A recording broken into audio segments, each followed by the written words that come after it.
नमस्ते। आज 18 मार्च है और कल शाम को यानी कि 17 मार्च की शाम को मैंने जब काफ़ी सारे हेडलाइंस देखे कि वोडाफोन आइडिया ने 1.7 मिलियन सब्सक्राइबर्स ऐड किए जनवरी के महीने में एज पर TRAI डेटा, तो मैं काफ़ी खुश हुआ पहले जब मैंने पढ़ा हेडलाइन तब। और मुझे ऐसे लगने लगा मन में कि फाइनली वोडाफोन आइडिया का सब्सक्राइबर ग्रोथ की स्टोरी अब शुरू हो रही है, क्योंकि हमने देखा था कि दिसंबर तक तो Vodafone Idea consistently subscribers lose कर रहा था बिग बैंग एडवर्टाइजमेंट के बावजूद। यानी कि सितंबर महीने से उन्होंने काफ़ी बड़े स्केल पे एडवर्टाइजमेंट शुरू किए नए ब्रांड के साथ, लेकिन फिर भी उनका सब्सक्राइबर लॉसेस की कहानी रुकी नहीं और दिसंबर तक वही सिलसिला जारी था। तो जनवरी के बारे में जब मैंने ये हेडलाइन पढ़ी तो मन में बहुत खुशी मिली। मैं खुद अभी इस वक्त वोडाफोन आइडिया का शेयर होल्डर नहीं हूँ, पहले था, लेकिन फिर भी वोडाफोन आइडिया के प्रोग्रेस को मैं काफ़ी सालों से ट्रैक करते आया हूँ और दिली उम्मीद है कि ये कंपनी अच्छी तरह से सरवाइव करे और आगे चल के काफ़ी अच्छे स्ट्रेंथ पोजीशन पे भी पहुंच जाए। लेकिन जो भी प्रोग्रेस पिछले साल हमने देखा है तो वो काफ़ी डिसअपॉइंटिंग रहा है। जो जो भी उम्मीदें मैंने बिल्ड की थी कंपनी के बारे में वो पिछले साल ख़त्म होने तक तो कम से कम कुछ भी मीट नहीं हुआ। ओके, सो काफ़ी परफॉर्मेंस लेवल पे काफ़ी डिसअपॉइंटिंग था। हाँ, शेयर प्राइस डेफिनेटली ऊपर गया था, लेकिन मैं बात कर रहा हूँ बिजनेस परफॉर्मेंस की, और बिजनेस परफॉर्मेंस काफ़ी हद तक डिसअपॉइंटिंग ही रहा। ओके, सो शेयर प्राइस मूवमेंट और बिजनेस परफॉर्मेंस में डायरेक्ट कनेक्शन कुछ ज़्यादा था नहीं, काफ़ी रूमर्स बेस्ड मूवमेंट चल रहा था शेयर प्राइस में। मैंने मेरे पिछले कुछ वीडियोस में काफ़ी हद तक वार्निंग दी थी कि रियलिस्टिक एक्सपेक्टेशंस रखिए। वोडाफोन आइडिया का जो भी बिजनेस परफॉर्मेंस है वो उतना अच्छा नहीं है जितना शेयर प्राइस बता रहा है। सो जो भी नए इन्वेस्टर्स है जिन्होंने 10-12 रुपए या 13 रुपए के ऊपर के प्राइस पे खरीदा है, वो प्लीज़ अपने एक्सपेक्टेशंस थोड़े से टोन डाउन करें। तो ये वार्निंग तो मैंने दी थी, कोशिश की थी कि सबको ये इन्फॉर्मेशन शेयर करूं या मेरा लॉजिक आपसे शेयर करूं। कुछ लोगों ने बात सुनी और उन्होंने प्रॉफिट्स भी बुक किए थे और आज शेयर प्राइस 10 रुपये या 10 रुपये के नीचे भी आ चुका है ऑलरेडी। अब यहाँ से कहाँ, तो ये सबसे बड़ा सवाल है कि बिजनेस परफॉर्मेंस कैसे इम्प्रूव करता है, उसके ऊपर सब कुछ डिपेंडेंट है। ओके, सो इस वीडियो में मैं दो इम्पॉर्टेंट बातों पे फोकस करने वाला हूँ। एक तो जनवरी के बारे में जो सब्सक्राइबर नंबर्स का जो हेडलाइन कल पढ़ा उसके बारे में, ये 1.7 मिलियन सब्सक्राइबर्स का एडिशंस क्या सही में बड़ी डेवलपमेंट है, बड़ी पॉजिटिव डेवलपमेंट है या नहीं। और दूसरा जो डेवलपमेंट एक्सपेक्टेड है वोडाफोन आइडिया के बारे में, वो है फंड रेजिंग प्लान के बारे में, जो काफ़ी हद तक डिले हो चुका है। अनफॉर्चुनेटली कंपनी को सख्त ज़रूरत है फंड्स की, बहुत ही इमरजेंसी सिचुएशन है एक्चुअली फंड्स के बारे में, और फिर भी फंड रेजिंग का प्लान पिछले सितंबर से अभी मार्च का महीना अभी ख़त्म होने को मतलब आधा हो चुका है और अभी तक कोई भी फंड रेजिंग के बारे में पॉजिटिव डेवलपमेंट हुआ नहीं है। इनफैक्ट पिछले कुछ दिनों में तो ये भी सुनने को आया कि वो fund raising plan Vodafone idea drop कर रहा है और अभी नॉन कन्वर्टेबल डिबेंचर्स के बारे में सोच रहा है। तो मेरे विचार उस मामले में भी मैं इस वीडियो में शेयर करने वाला हूँ। तो आइए शुरू करते हैं। तो सबसे पहले ये जानते हैं कि ये 1.7 मिलियन सब्सक्राइबर्स के एडिशंस की जो हेडलाइन कल छापी गई थी, तो उसका ट्रुथ क्या है। तो सबसे बड़ा ट्रुथ ये है कि वो 1.7 मिलियन सब्सक्राइबर्स का एडिशन हो सकता है एक टेक्निकल एरर की वजह से हुआ है। क्यों? क्योंकि देखिए, मैंने पूरा जब TRAI की वो सब्सक्राइबर्स डेटा की फाइल डाउनलोड की और स्टडी की, तो मुझे पता चला कि वोडाफोन आइडिया ने टोटल 22 में से 18 सर्कल्स में अभी भी सब्सक्राइबर लॉसेस की कहानी कंटिन्यू की है। ओके, 18 सर्कल्स, यानी कि सिर्फ 4 ऐसे सर्कल्स है जहां पे वोडाफोन आइडिया ने कुछ हद तक पॉजिटिव सब्सक्राइबर एडिशंस रिपोर्ट किए। ओके, सो ये अभी भी डिसअपॉइंटिंग स्टोरी कंटिन्यू है। अब इन 4 सर्कल्स में से 3 सर्कल्स में तो मामूली चेंजेस, पॉजिटिव चेंजेस थे, लेकिन एक सर्कल यूपी वेस्ट का जो सर्कल है उसमें वोडाफोन आइडिया ने 3.75 मिलियन सब्सक्राइबर एडिशन जोड़े, ऐसा TRAI का रिपोर्ट कहता है। तो ये 3.75 मिलियन सब्सक्राइबर्स एक ही सर्कल में, वो भी यूपी वेस्ट के सर्कल में ऐड होना, ये मेरे हिसाब से एक टेक्निकल एरर होने के चांसेस ज़्यादा लग रहे हैं।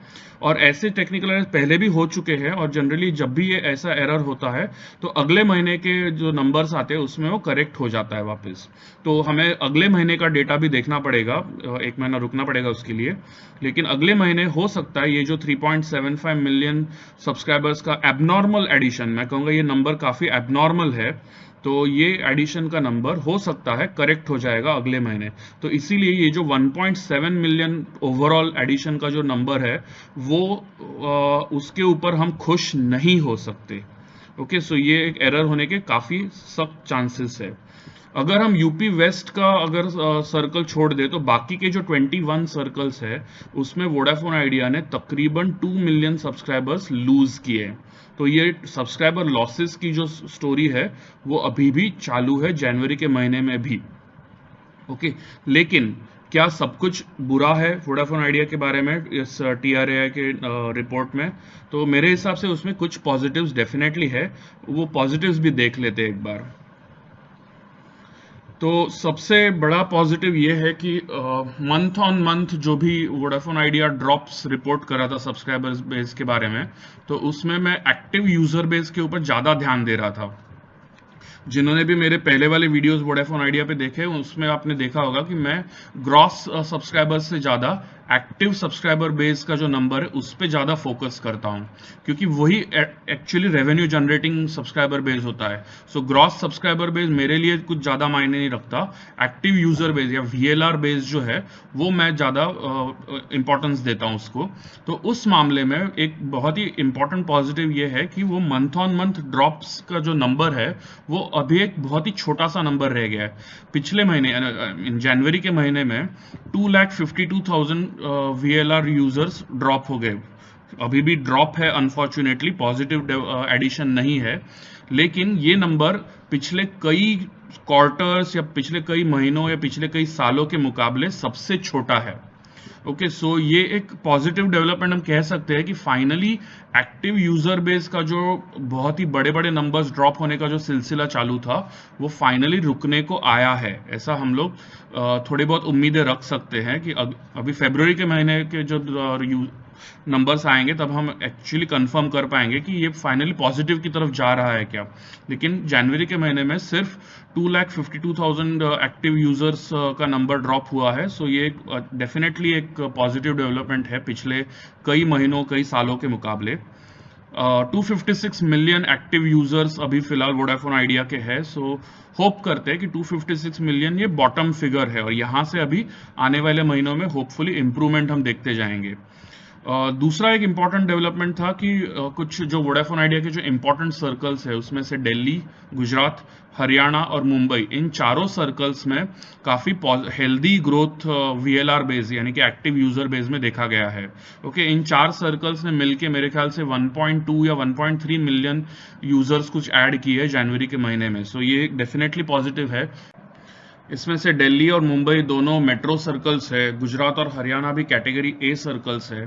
तो ऐसे कुछ इंपॉर्टेंट सर्कल्स में जब पॉजिटिव ग्रोथ दिखनी शुरू की हमने, तो हो सकता है होपफुली आने वाले महीनों में और भी कैटेगरी A सर्कल्स में हम लोग कुछ पॉजिटिव ग्रोथ देखेंगे और यही मोमेंटम आगे जाके बिल्ड हो सकता है।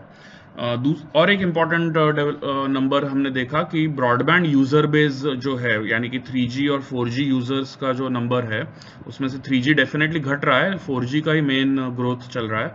तो उसका जो नंबर है वो 1.9 मिलियन से जंप हो गया है जनवरी के महीने में। अब लेटेस्ट फिगर है 122.7 मिलियन।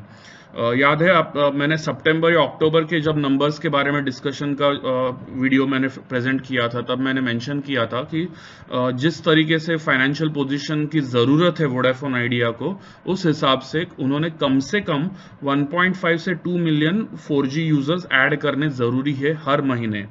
लेकिन सितंबर से लेके दिसंबर तक हमने देखा था कि वोडाफोन आइडिया उस मामले में पीछे पड़ गया था, यानी कि जितना 4G यूजर्स का नंबर बढ़ना चाहिए था उतना डेफिनेटली नहीं हो रहा था। तो फाइनली ये थोड़ा सा एक पॉजिटिव डेवलपमेंट दिख रहा है कि 1.9 मिलियन यूजर्स उन्होंने जनवरी के महीने में ऐड किए।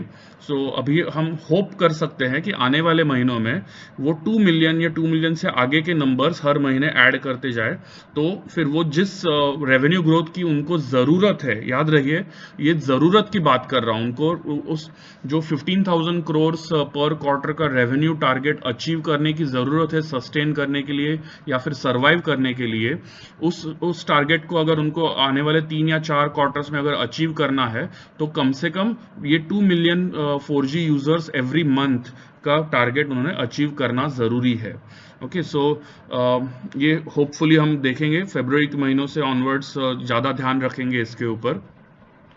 मेट्रो सर्कल्स में पॉजिटिव ग्रोथ पिछले 6 महीनों में से 4 महीने उन्होंने ऑलरेडी रिपोर्ट की है, सो होपफुली अभी कंसिस्टेंटली पॉजिटिव दिखाते जाएंगे। एक नेगेटिव जो TRAI के रिपोर्ट में देखा गया वो ये था कि वायरलाइन यूजर्स में एक बड़ा लॉस हुआ है। 11,600 यूजर्स ड्रॉप हो गए हैं जनवरी के महीने में। पिछले 2-3 महीनों के जो ऑलमोस्ट सारे यूजर्स उन्होंने काइंड ऑफ वाइप आउट कर दिए एक ही महीने में। तो ये एक डेफिनेटली एक नेगेटिव है, लेकिन उतना बड़ा सिग्निफिकेंट उसको इम्पैक्ट नहीं मिलेगा, क्योंकि मैंने पहले भी किसी वीडियो में डिस्कस किया था कि वायरलाइन यूजर्स का number in general compare to wireless users बहुत ही छोटा है। यानी कि 11,600 हम लोग एक तरफ वायरलाइन यूजर्स बात कर रहे हैं, दूसरी तरफ हम लोग 1.9 मिलियन 4G यूजर्स एडिशन की बात कर रहे हैं। तो कंपैरिजन में नंबर्स में बहुत फर्क है। भले ही रेवेन्यू पर यूजर वायरलाइन में काफी ज्यादा है, लेकिन फिर भी नंबर्स उतना ज्यादा इम्पैक्ट नहीं करते, पॉजिटिव साइड में भी और नेगेटिव साइड में भी, दोनों तरफ वो बहुत बड़ा इंपैक्ट नहीं करेंगे।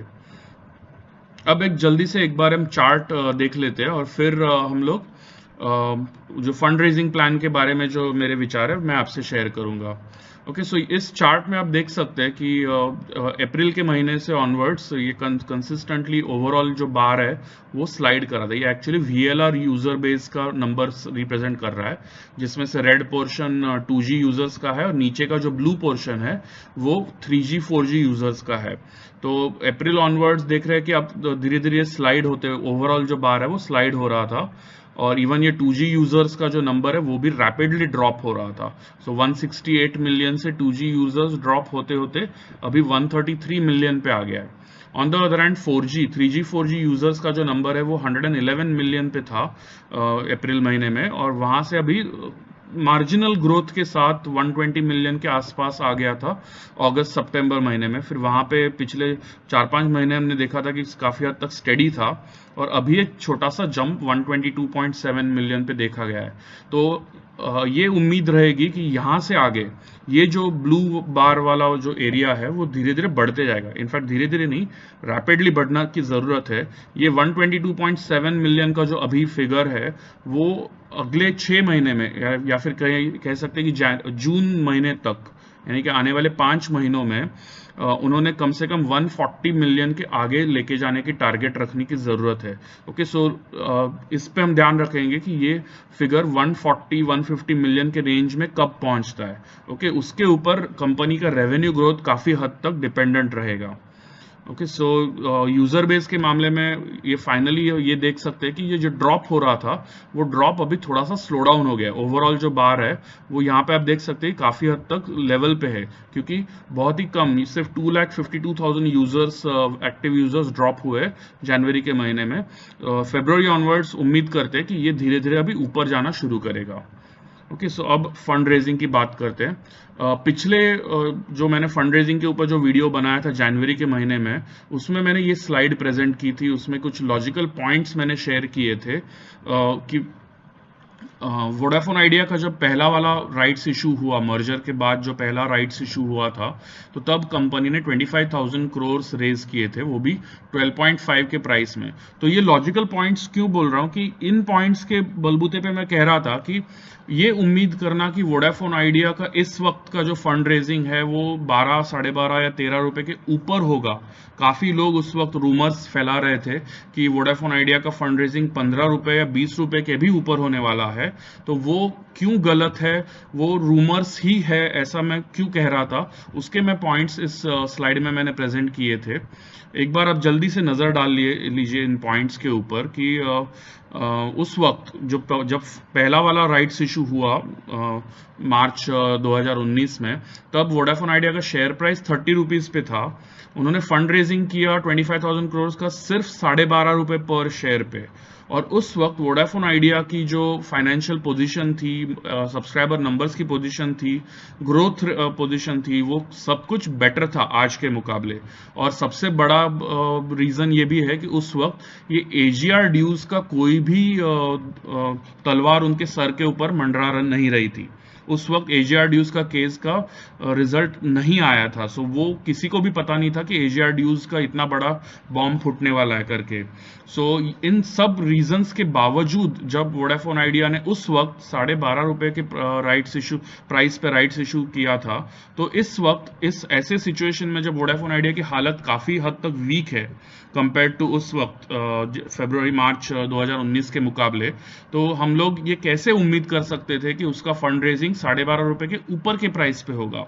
तो मैंने मेरा लॉजिकल रीजन यही दिया था कि at the most optimistic side पे हम 10 से 12 रुपए के रेंज में हम लोग एक्सपेक्ट कर सकते हैं, लेकिन वो भी मैंने ऑप्टिमिस्टिक कहा था क्योंकि बहुत से इन्वेस्टर्स जब पैसा डालेंगे तब वो डेफिनेटली ये सोचेंगे कि उनको उनके इन्वेस्टमेंट के वैल्यू पे रिटर्न्स कैसे मिलेंगे, कब मिलेंगे।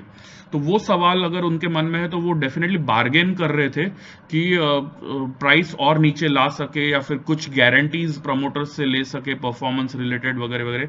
तो उस बारे में नेगोशिएशंस काफी महीनों से चल रहे थे, सितंबर से लेके मार्च महीने तक वो नेगोशिएशंस अलग अलग इन्वेस्टर्स के साथ हुए, लेकिन अभी तक कुछ भी उसमें से पॉजिटिव निकला नहीं है।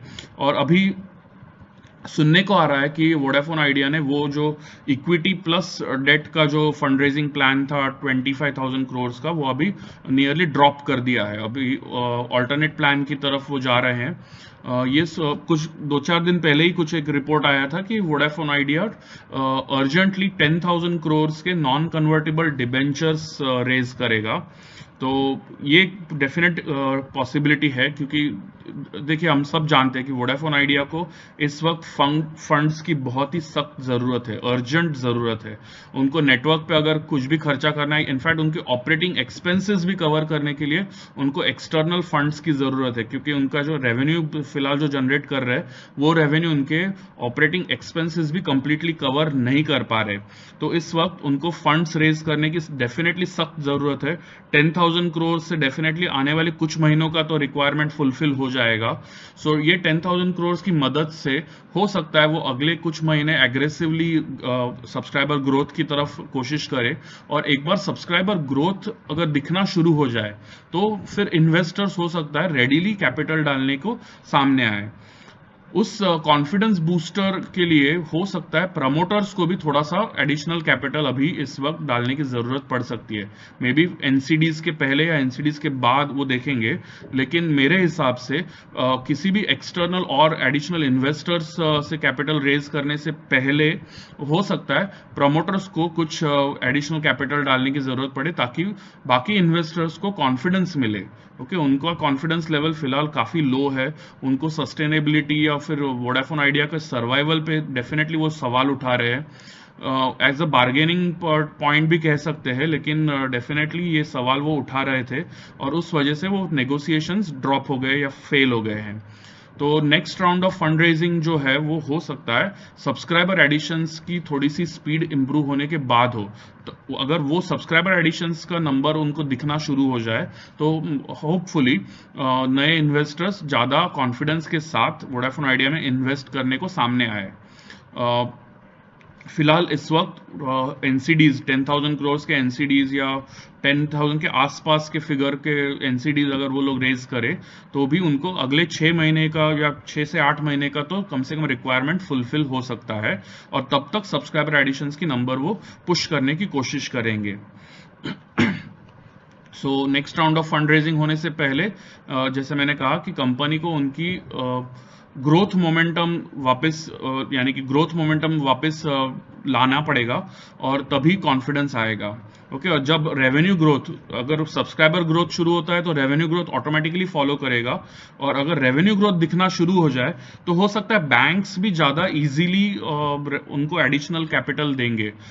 स्पेक्ट्रम जैसे हमने देखा कि स्पेक्ट्रम ऑक्शन में उन्होंने ज़्यादा बड़े बिड्स नहीं किए, सो उसके लिए एडिशनल बहुत ज़्यादा कैपिटल की ज़रूरत नहीं है। मेन उनको जो कैपिटल चाहिए वो अभी इस वक्त ऑपरेटिंग कॉस्ट कुछ हद तक कवर करना है, और एडिशनल जो नेटवर्क कैपेसिटी जो बूस्ट करनी है उसके लिए उनको फंड्स की जरूरत है। वो फंड्स अगर नहीं आए तो हो सकता है सब्सक्राइबर एडिशंस में भी कुछ दिक्कत आए। सो होपफुली ये एनसीडीज के थ्रू तो कम से कम इमरजेंसी फंड्स वो लोग रेज करे और फिर सब्सक्राइबर एडिशंस पे फोकस करे। एक बार वो स्पीड पिकअप करता है सब्सक्राइबर एडिशंस का, तो आगे का फंड रेजिंग का राउंड ज्यादा इजीली हो सकेगा।